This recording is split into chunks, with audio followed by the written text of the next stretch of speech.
What's going on, everyone? Welcome to part 2 of our engine episode. In the first video, you might recall that we spent a lot of our time mocking this whole thing up, just making sure that all the various components fit. After all, we've got about 5 cars worth of different parts on here, really making it into a Frankenstein build. But what we've got is something that looks like a USDM turbocharged EJ engine. Hopefully it performs like one as well. We won't really know until final assembly and getting it back in the car. Where we're at right now is actually tearing the engine down. I've got the hoses routed, I've got our wiring and fuel system pretty much figured out. Now I need to make small modifications to a lot of these little parts and also use it as an opportunity to clean everything up. We've got about 25 years worth of grime on most of these parts. So what I'm gonna start doing is tearing things off one by one, getting them cleaned up, getting them modified, and preparing for final assembly.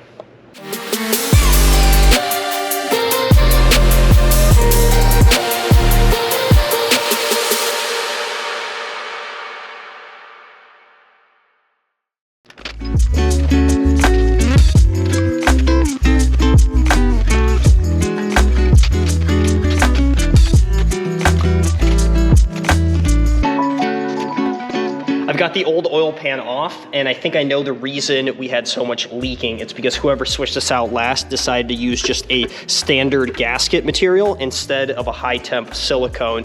What I would prefer, and what most people out there do, is to put on a nice layer of RTV silicone on here. It holds really well, just like from the factory. So when we put our new oil pan on, that's exactly what we're gonna use. If there's a positive side to this, is this crappy gasket comes apart so easily that it's left a really nice clean surface. We just need to put a little chemical on it, get the oil and stuff off, and then we're ready for the new oil pan.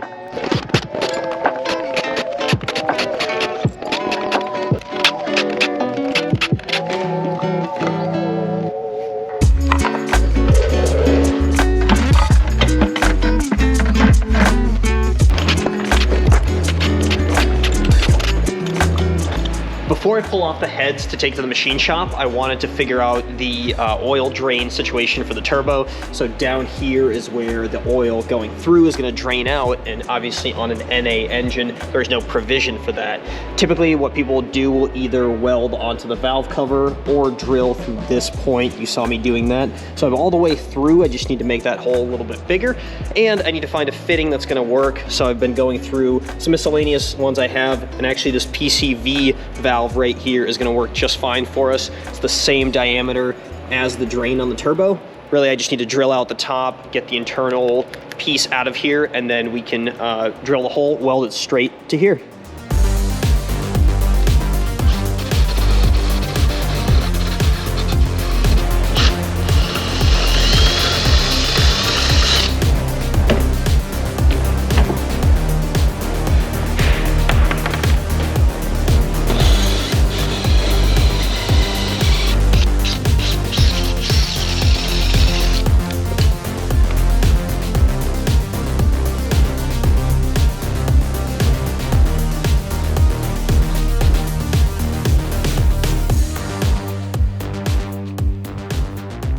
I am up here, I'm working on the quarter panel here, and underneath there is a ton of rust in this area. So what we're gonna do is we're gonna make a panel pretty much to this template here.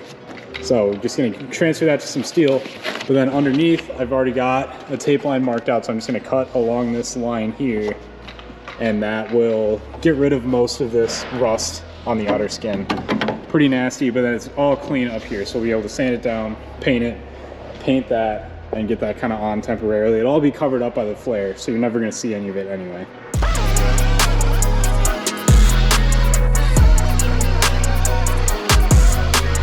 So now that I got that template all drawn out and cut out on the car, I'm going to come over here and I got just a piece of metal and my template, so I'm going to get this all traced out and cut out, and then we'll get that riveted onto the car here.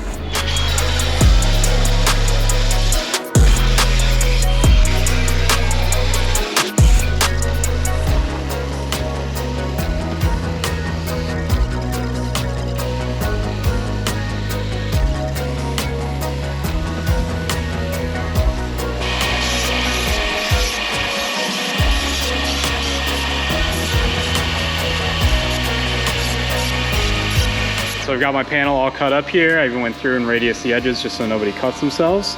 So now I'm gonna go ahead, I've already got it bent up and I got one hole drilled here, but I'm just gonna go ahead and get it all mounted up here, put a few clecos in. We don't have any rivets at the moment, so we'll get some rivets and we'll get it installed permanently, and then I'll paint it all black, get it all looking nice-ish. It's gonna be covered up and hidden anyway, so it doesn't really matter.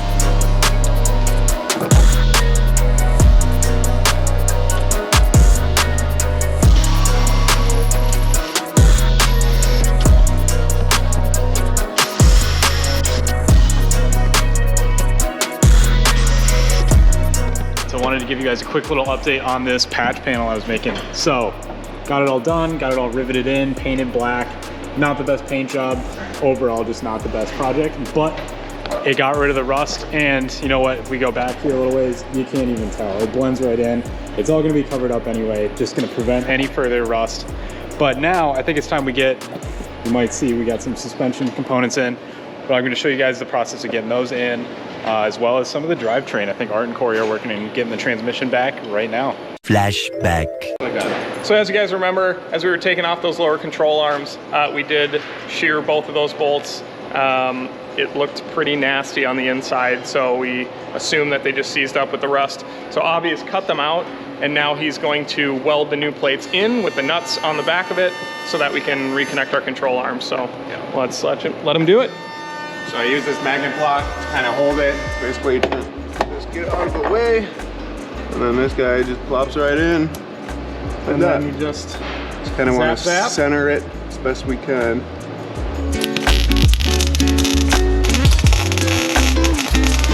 Something like that. Pretty ugly, but tack on. welded. Yeah. So then you'll do a final bead around obviously the whole thing to seal it up, and then We'll probably grind it down and then undercoating, and we'll be back in business. So we got a couple welds done. I think the next step is to finish obviously the welds all the way around, and we're gonna grind it flat. Just make sure there's no porosity, nothing's missing, which I trust Avi. He's not our welding supervisor for no reason. So we'll do that, then probably do one more pass just to clean everything up, and then grind it flat again so that we can mount the lower control arm out.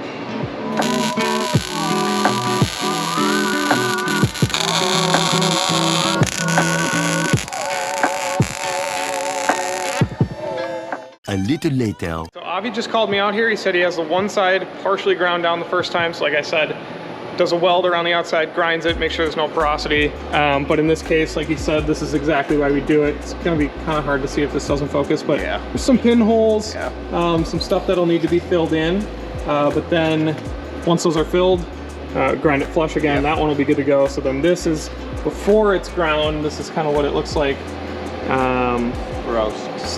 Yeah, well, the metal's gross, everything's gross, so it'll definitely do the job. This one will get ground down. Any openings, like you see right here, that'll get filled in, and then ground down again so that it's flat to mount the lower control arm on, and then we'll be good to go. Seems like it's lining up pretty well. After I just ground this one down, obviously these are in the way now, but it was sitting pretty flat and lined up pretty well. So, Sweet. pretty happy with it, Awesome. With the new subframe nuts welded in, Corey and I are getting the front subframe and suspension installed back into the car. Avi did a great job with the lower control arm mounts, and everything lined up perfectly.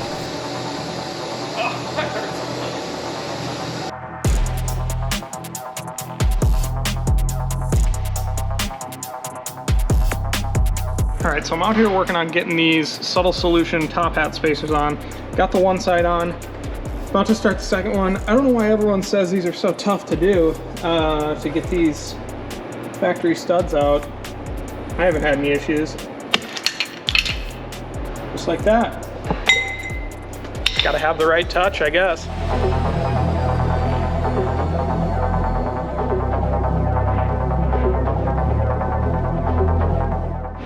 All right, well, it looks like the subframe's in, Corey. How'd that go? It is. It was actually pretty easy. I mean, we kind of knew it was going to be because we prepped for it, but yeah, just the 2 bolts on either side for the subframe, 2 nuts rather, and then the 2 bolts that went in for the lower control arm rear mount, and we lifted it up off the table and it's in. So now I think Art's going to come through and probably clean the bay before he's done with the engine, and then we'll throw that in too. So, when you're ready, bro? You ready, bro? Ben ready. Not to sound impatient.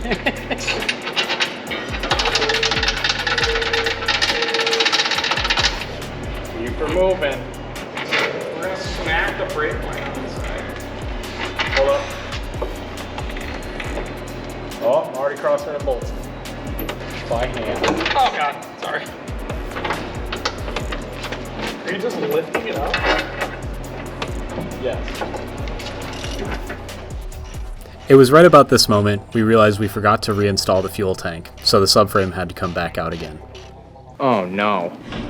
One of our goals for today was to get the transmission up. That sort of completes the underside of the car, minus the struts in the back. We've got it up, everything's bolted. Corey's finishing the last things like the axles, so we are good to go here. Now this episode, I was hoping to start putting the engine back together. We still have the short block way over there. I'm waiting for the head gaskets. They were on back order, and the heads are still off at the machine shop getting resurfaced. So a bit of a delay on that, but it's giving me a chance to go through all of the stuff we're gonna put on it, clean it up, get it coated, painted, what have you, in preparation for the next episode. We were gonna start putting the engine together. That's what that whole video is gonna be about. So that's an exciting one, stay tuned for it. Thank you for checking out this one. If you're not following the page, please subscribe, like the video, share it around, do us a big favor, and stay tuned for a very exciting engine assembly episode.